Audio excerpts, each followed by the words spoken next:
Welcome back to our studio today. I'm David Austin, and my lovely wife and technical guru is Kristen behind the camera there. And say hi, Kristen. Hi, Kristen. Oh, jeez. we're already starting with our goofiness right off the bat. Hey, we're going to do some a little bit different format today in today's show. And yes, I'm going to start calling it a show because it's kind of performance all the way through. So we're going to three parts today. I want to talk about the 4x8 sheet of plywood that we worked on the other day on the Saturday Live, and then we're going to shift over and some more people are asking about the finishing techniques, and I'm not going to spend a bunch of time in that. We're just going to talk a little bit about three of them down here that you're going to see in a minute, and then I've got three new pieces of paper set up to do a blue and gold triptych. So we're going to go through in kind of a more traditional approach, applying some of the other tools that I've learned from this one and from the three you're going to see here in a minute to the new pieces, because that's how we do it. We build one project up to the next one, and so forth. So we got a little bit of ground to cover today. And a reminder, if you want to see more of our work, check us out on Instagram, YouTube, Pinterest, Twitch, Facebook. We're actually live on Facebook now, too. Facebook, too. Weirdly enough, we've kind of not done much on there. And you can get to most of it through davidaustingallery.com. And also, if you like the videos we've been producing, please consider donating $3 or more, if you'd like, through the... Wait a minute now, I got it down this time. She wrote it down for me, guys. It's in red and it's big. buymeacoffee.com/david.austin. And that'll help us get more equipment like the webcam that we're not running up there today because I'm moving around a lot today. So I don't have enough cords. Not enough cords. The cords are actually on order. So we can continue to improve what we're doing. Also, you can join our private community that is very encouraging for people to put their art out there and have feedback that is free of any kind of trolling or negativity. It's a very positive environment, and that is spark.createinspiration.club. It's by invitation only, and we're not as prompt on that sometimes to get to, but we're getting better. And there'll be a lot of exciting stuff coming up in there, workshops, private workshops, and things that we're going to be doing there. But it's free to join up. So let's go back to how many people actually saw this last Saturday when we did that? I almost slipped off and knocked my head on the floor because I was standing on the surface. So I want to talk about the 4x8 experience. This is a 1/4-inch birch plywood that we did. It's primarily acrylic latex, and then there's some heavy charcoal work in it. And I haven't done anything else to it since last Saturday because I'm kind of looking at it. I like it the way it is, and I'm actually a little bit afraid to go back into it like I typically do with most of my paintings. But things I learned is I really like this 1/4-inch birch finished plywood, and I in fact want to lay it down on top of my workbench here and on the other workbench and just leave it there as kind of a covering so that as I'm painting the other things, the paint gets on it.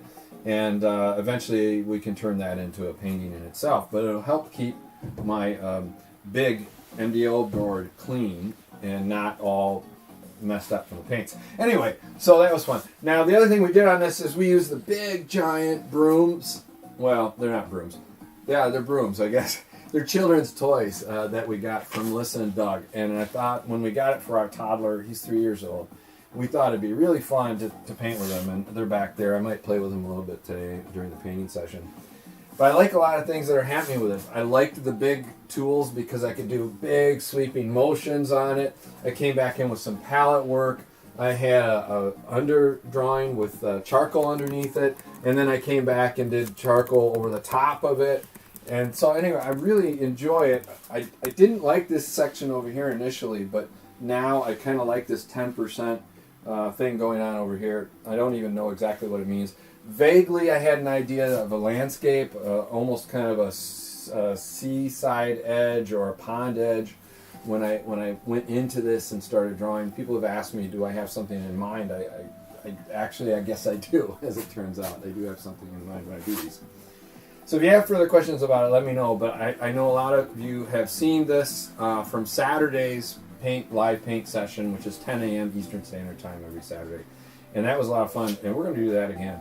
And I'm looking forward to Kristen doing that outside Yes. out by the ponds. Oh, that's gonna be a blast. And set up out there, and maybe we can afford to buy a drone then, and you can drive a drone and run 2 Are cameras. you seriously adding to my pile of stuff to operate over here? Okay, I'm gonna come around to the other side. I'm doing the phone one.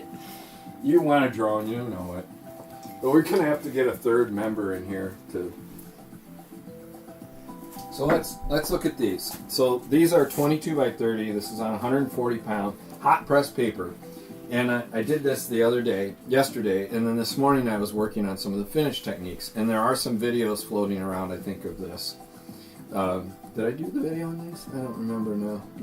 Yeah, I don't. We do so much. I don't know. I don't know. I can't keep track of it all. So after the initial painting, and this is acrylic latex paint down here, there's an underpainting or an underdrawing, usually with thinned out acrylics or watercolor, and then charcoal or something else in there.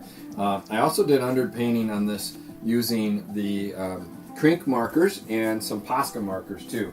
And I didn't grab the Crink over there. I'll ask you for that later. So I'm in a corner. I know, it's right there by your hand actually. Oh, okay. So the Posca markers are really nice because they give me a nice clean line, and it's just kind of my style. Probably influenced by people like Elmer Bischoff and Franz Klein and some of the guys that were doing very linear work. And it's almost a randomness on the lines that I'm putting in, but at the same time I'm trying to direct somebody's eye through it by using the directional qualities of the strong black lines, which contrast to the background. It also gives it a sense of depth when we do this. But I want to point out too, one of the things I do for finishing techniques is I'll use pencil or charcoal. And on this one, I don't know if you can see that much in there, Kristen. Can they see this a little bit? Yeah, actually, Come don't up stop. and No, you're way go too back? close. There you go. Okay, so one of the things I've been doing are these little cityscapes in there. And even, I can actually see the monitor this time, is like little houses drawn in and little scenes just for fun. And deconstructed type of houses and yards and ships and things in there. So this one I'm calling finished. I'm quite pleased with it. I will be actually spraying this down with a fixative and then varnishing it and calling that one done. This one I'm still working on, the red one here. This one I guess I need to hold it up.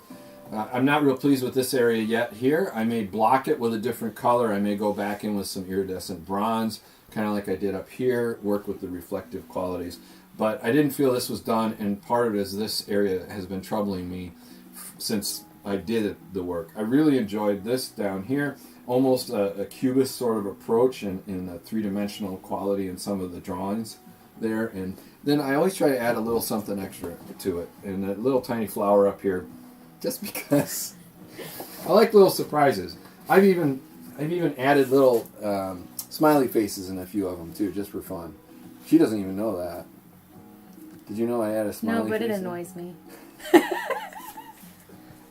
Probably why I do it. Got to egg her on a little bit once in a while. So this one, I'm really close to it, but I think I'm going to take a fine black pen and go over and highlight some of this area and up into here. So I'm going to work this area, maybe make a little bit of a cityscape down and through here. But other than that, I'm feeling pretty good about it being done. One of the things that I like to do are the paint sticks, and these are Tempera paint sticks. They're pretty inexpensive. There's some more expensive versions out there you can get. We have a version of this that nobody else is making coming out. We're still working on the product line. It's taking us a little longer to perfect it, and I'm not going to give away the secret on it, but it's going to be our own formula. It's going to be a pretty dramatic presentation of these as well. So these are exciting. You can get these everywhere now, as it turns out. And then the other thing is just a simple pencil. So I might go in with a pencil or a pen. Another thing I like for touch-ups are these watercolor brushes. So you see these are really cheap ones from Arteza, but there's some really nice ones. I would recommend getting nice ones. They just feel better, and that's just how it is. So watercolor brushes to fill in areas that didn't quite get enough color. So that's a fun way to do things. And then the Marabu art crayons, and there's a couple different, they call them art crayons or gel crayons and things like that. And these are nice too, to go in and block in areas. I can see that one, so I can kind of tell where I am.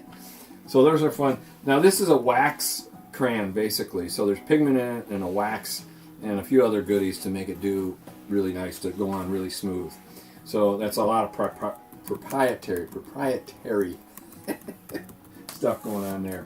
But I like it because I can block in sections on, when you get a chance, we'll move the cameras down. Yeah.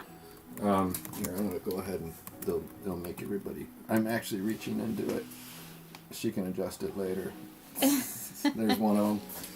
Okay, so I'll take this and I'll block in certain areas using the color. I'll redistribute some of the color as I go. You can see there's some other areas. With these, you've got to fix it. And also, like most things with mixed media, you've got to actually then go back in and seal the whole surface. So that kind of gives you an idea. I come back in sometimes with metallic, different kinds of metallics too. So I'll use these metallics in here too, and you can see there's a gold Posca here, but there's a couple other brands that I use as I desire. I just like to have a lot of materials to play with. Whew. Okay, so hopefully that kind of answers some of the questions about the finishing process that I go through. It's kind of boring to film it, as we discovered. Usually we'll film it and then do shorts or an IGTV. It takes a lot of time going and doing the finishing work. Sometimes, like the big painting over there, it's done. You know, it feels done and it's just done. You know, but most of the time I need to go back into it and work it harder and get more of it done. There's a big piece back there, the 80-inch you can see in the camera right there. That one is going to have a lot of finish work in it. And I'm going to do a lot of marker work on that one, for example. So that's going to be a fun piece that's coming up too. So decision making in this, again, like we've covered before, I'm just thinking about areas that need more attention. I'm picking an area that is a figure area, meaning it's a strong area that draws your eye to it for one reason or another, because of brighter colors or contrast or line quality or directional qualities. All of those factors I'm thinking about when I'm doing finishing. So I'm thinking about it when I'm creating the raw stuff too, but you know, the way that I paint is very intuitive, so it's intuitive art for me. Okay, does that cover it?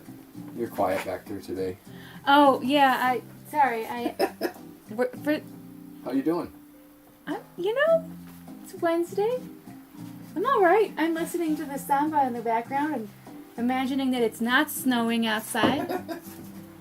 Yeah, it started snowing again. I thought we were going to have sunshine and warmth again. So we're still dressed up pretty well. Anyway, Well, that was funny. The other day somebody said you lost weight, but really it was just warm enough down here. He was only in 2 layers instead of 5. No, so not losing weight, just... Down here in my staging area.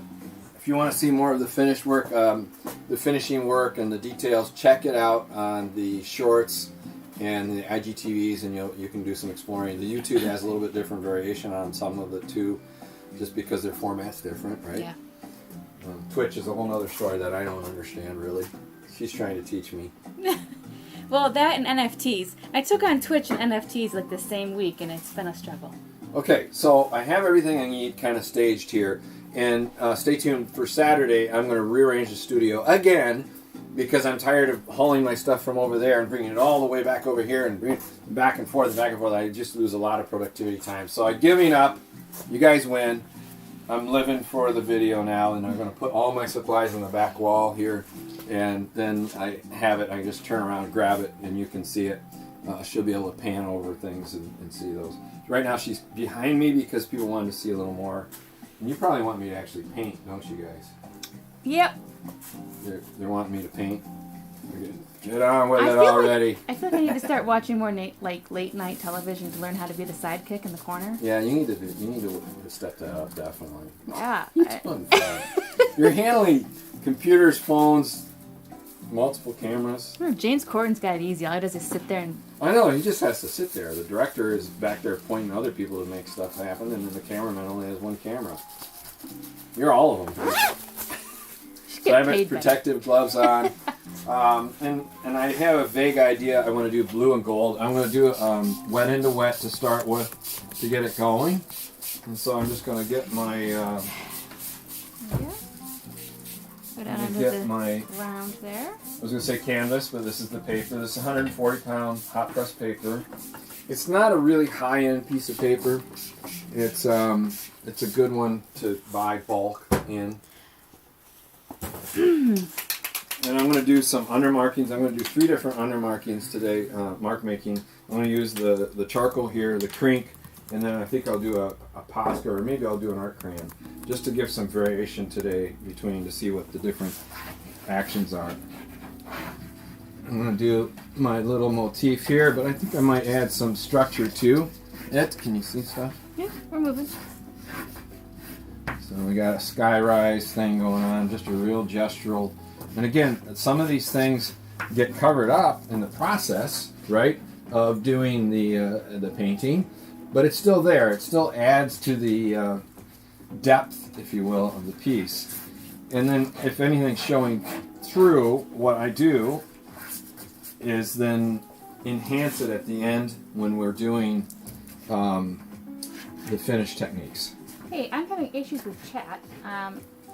There's a question about the paper. I answered it, but I'm not sure it went through on the chat. So. Okay, what was the question? You can ask me. I mean, it's kind nice. of paper. Okay, so this is, which chat was that at? It's in the Instagram, actually. So this was the 140 pound. Whoa, there goes some of it. This is one of the things, by the way, I'm not real fond of with the crink, is that when you shake them up at the cap off, and even with the cap on, it kind of sprays of the paper all over, or the paint all over. So this is 140 pound hot press paper. Cotton rag. Cotton, yeah, it's 100% cotton.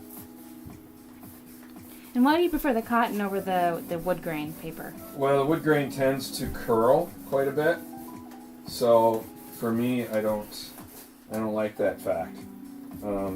There's nothing wrong with that, especially if you're doing little studies or if you're just drawing. But the minute you add a lot of moisture to this stuff, look at it, still spraying all over the place. Hardly done anything. I've already got a mess on my gloves. Oh, you know what I should have done? I should have gotten a 3rd tripod for that. We could just put it down here. There you go. Why didn't you think of that? What's the matter? Yeah. Are you bummed? Okay, so now I think I'm going to do the gold Posca over here. Hopefully that answered your question. If not, ask it again, and I'll do my best. Well, and I always list supplies and whatnot in the description. I should not say always. Frequently. Frequently? Occasionally I'm a little rushed. Especially if we have technical issues and we have to sign in constantly. So this is the gold Posca. I use these a lot, and like I had said before, I never would have probably bought these for myself. You can see it in the camera. You got it. I'm looking at the monitor over there. It's reversing. Now you're really on TV. But our eldest bought them for me for Christmas this last Christmas, and I have absolutely enjoyed them now. So I'm just going to gray in some areas a little bit here, just to move some of the.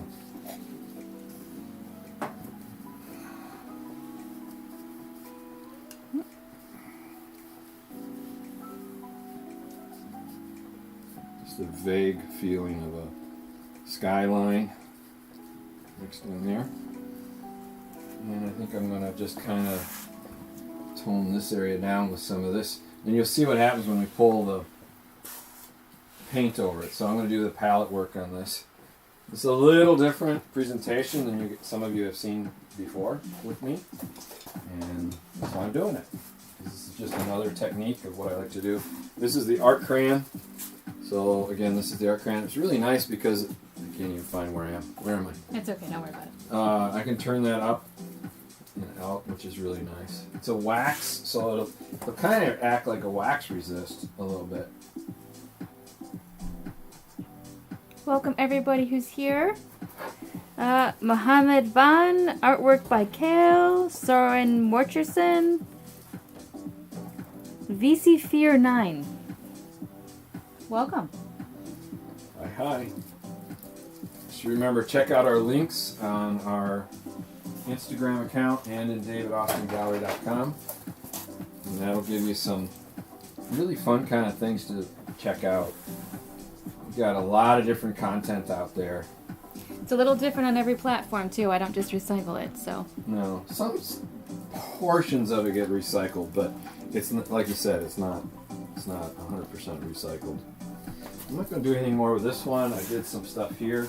This should be some interesting kind of wax resist things happening with this. I'm going to make it a little harder, heavier here. It feels like the music from I don't know what.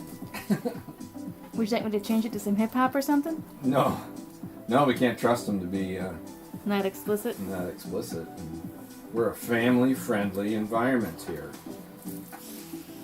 Positive, uplifting without the swearing, which is really hard to not let the contractor mouth kick in for both of us, actually. So a really easy sort of technique is on aesthetics is things of three. So 1, 2, 3. There's 3 colors. 1, 2, 3. Create a triangle. It's a really strong visual. Somebody was asking. The reason I'm bringing some of this up is some people were asking about this.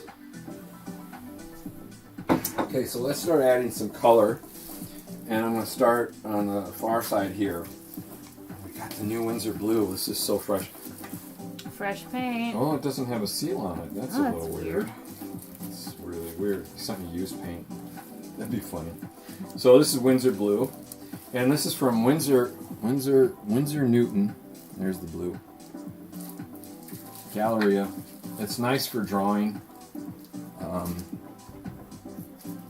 the color down. And I'm going to work right on this. A lot of times I'll lay out the color in a couple different places, and then pick it up and bring it in. Today I'm going to work right on these. I just don't have enough room to put them all over the place. Welcome She Paints 99 and Switcha.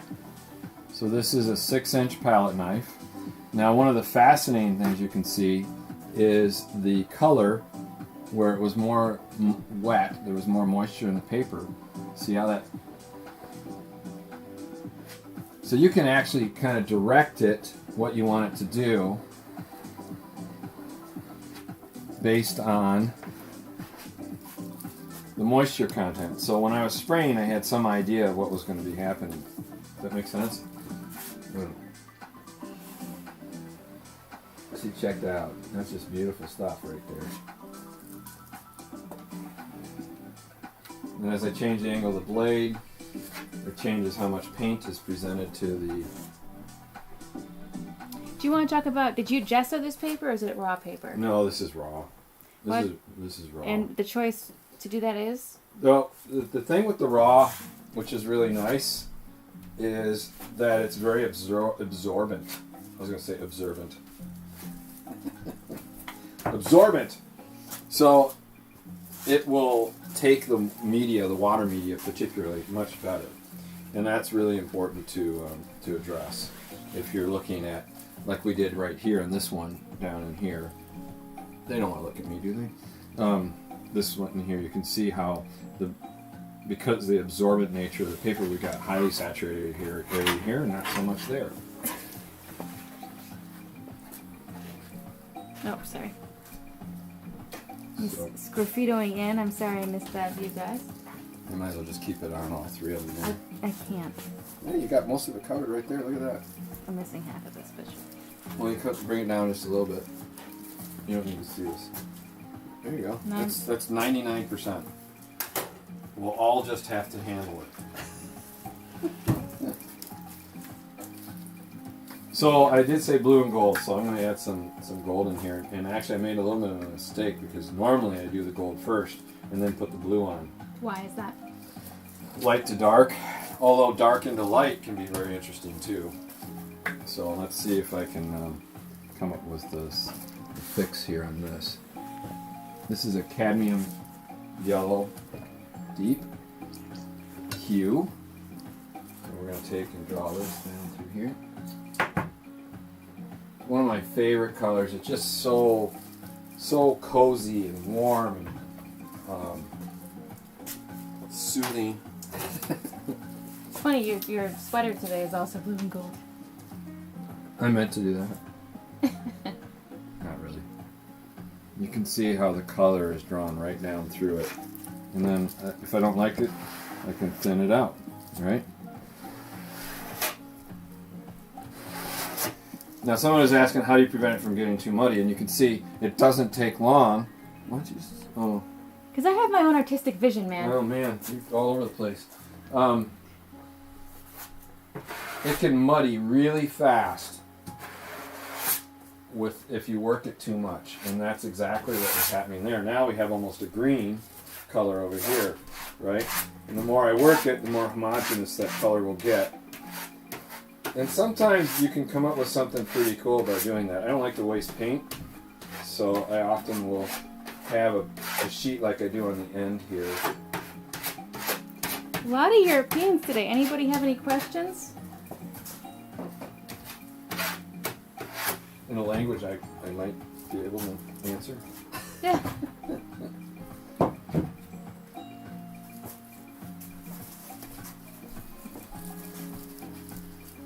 Okay. You good? I think I'm going to maybe take the other ones.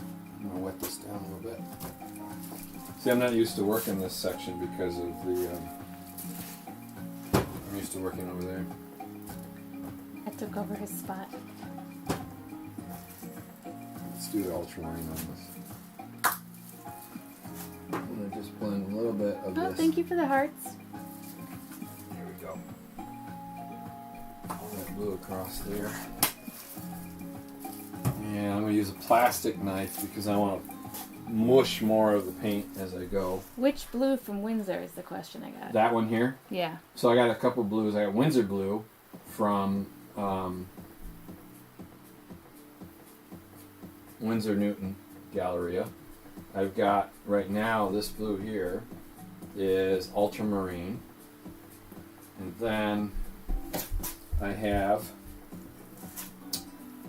what else do I have? Cerulean blue hue. That's the thin one I haven't used yet. But right now you're using Windsor primarily. Yes. From what we're seeing. Well, Okay. these are all, yeah, this is the ultramarine here.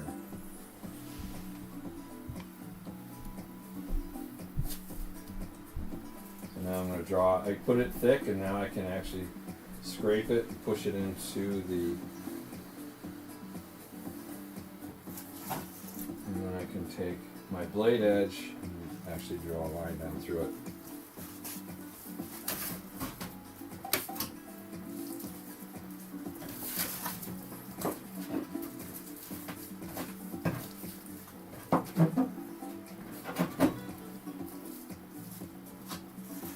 Clean your blades right away.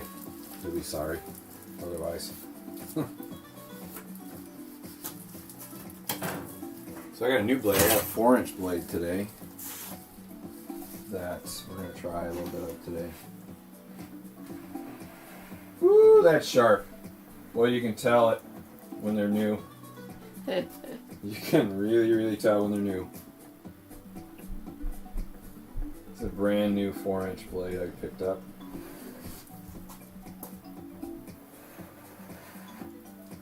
I wanted a little more variation on the size, so I decided to take a little more some smaller pieces to play with. Is what I'm trying to say, unsuccessfully. Oh, you can really tell that's a sharp blade. Kind of like it. It's been a while since they've had one this sharp.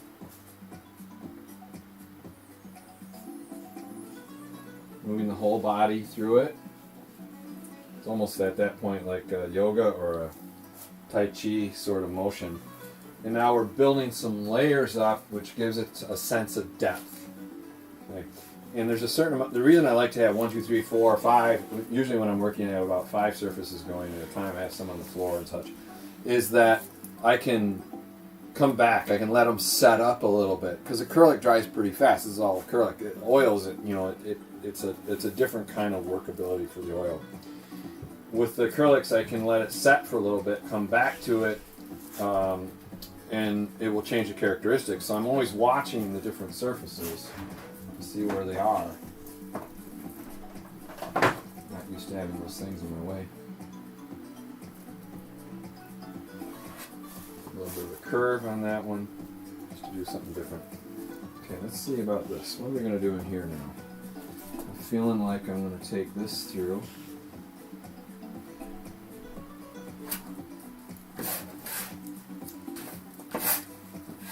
It's so sharp. Hi, Felicia. When it's this sharp, you got to really watch cutting the paper. You can actually cut the paper. Somebody was asking that in one of the posts earlier today. And you can, but it's all about the angles.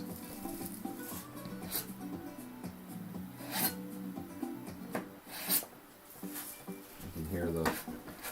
Yeah, I guess Hugo wants to go outside, and I kind of said no because the backyard is an ice rink. Oh. Yeah. Hugo is our 3-year-old, and our 18-year-old is currently watching him. And so, if suddenly Kristen has to leave, I'll be all alone down here. Because she'll have to go handle a kid situation.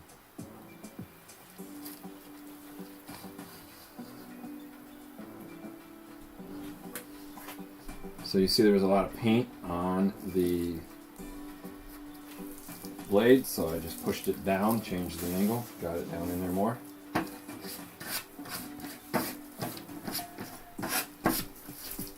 So there's often kind of a random corner going on. Part of that is I'm cleaning my blade off. I don't like to waste clay, or I don't like to waste clay. I don't like to waste clay. I'm thinking about my pottery lately and sculpture stuff. Okay, now we've got. You know what? I might just keep doing the little blade and pull this yellow across.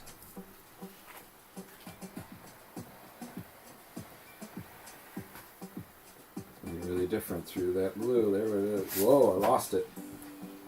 There we go. Let's see what happens here. It's gonna go green. It's gonna want to go green. The more I pull it. See, it's turning green a little bit over here. I'm gonna go ahead and just finish this corner with the green. And now this is another case when we were talking about finishing. I've got a little spot there. Instead of trying to fill that now, I'll wait until it's dry, go back in with the watercolors and fill that in, or an acrylic to finish that off.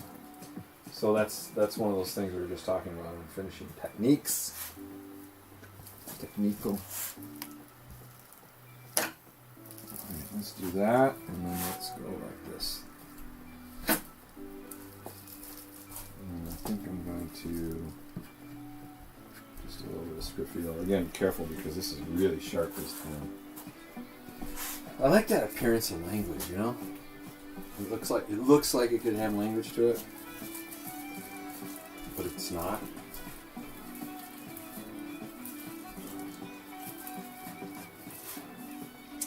Okay, I'm going to do something now. Well, can I take that off of there?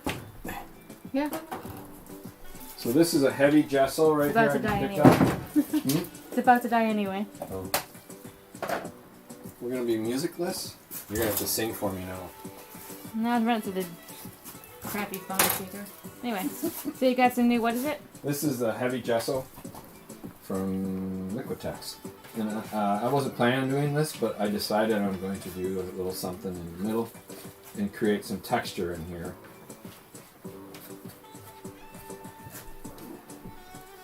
And I'll show you why in a second. So I'm just going to texture that up.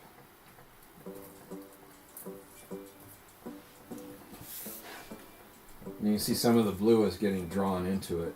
So it's almost like frosting the cake, right?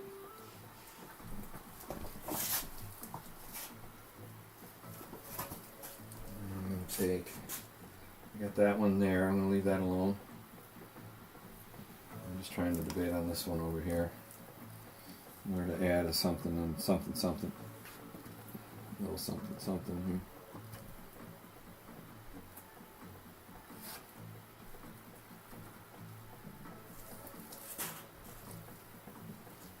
Probably play with that later.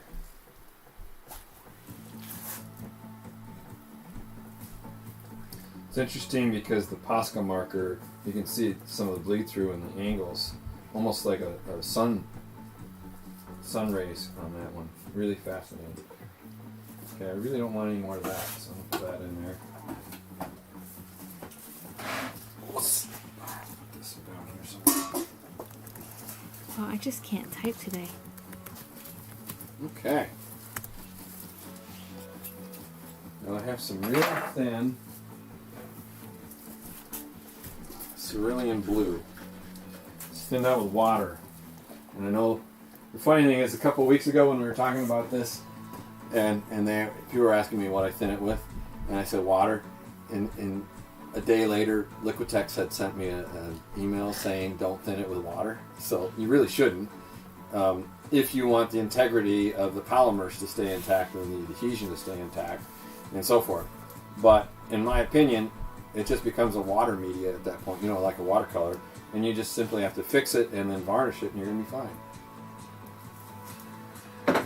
So there's no rules in art. Yeah.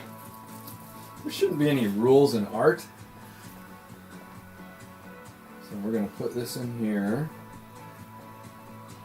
Oh, there's some stuff clogged up in there. Now what I'm going to do is take my handy dandy sprayer, my upcycled sprayer with just water in it. Watch what happens when we hit this spot. So this is going to create a really soft area of color. And you're going to see what happens to that as we are here. Now, this is one of the problems of working with the paper, is it's starting to ripple and wrinkle. And that creates issues, okay, that you're going to have to deal with. I am looking at watercolor board lately from Crescent. Really cool stuff. I'll show you more later on that one.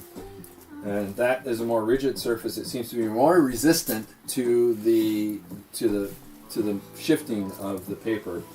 It stays pretty flat and it's real solid. So anyway, I'm ordering a big batch of that as soon as we get some more money in. If they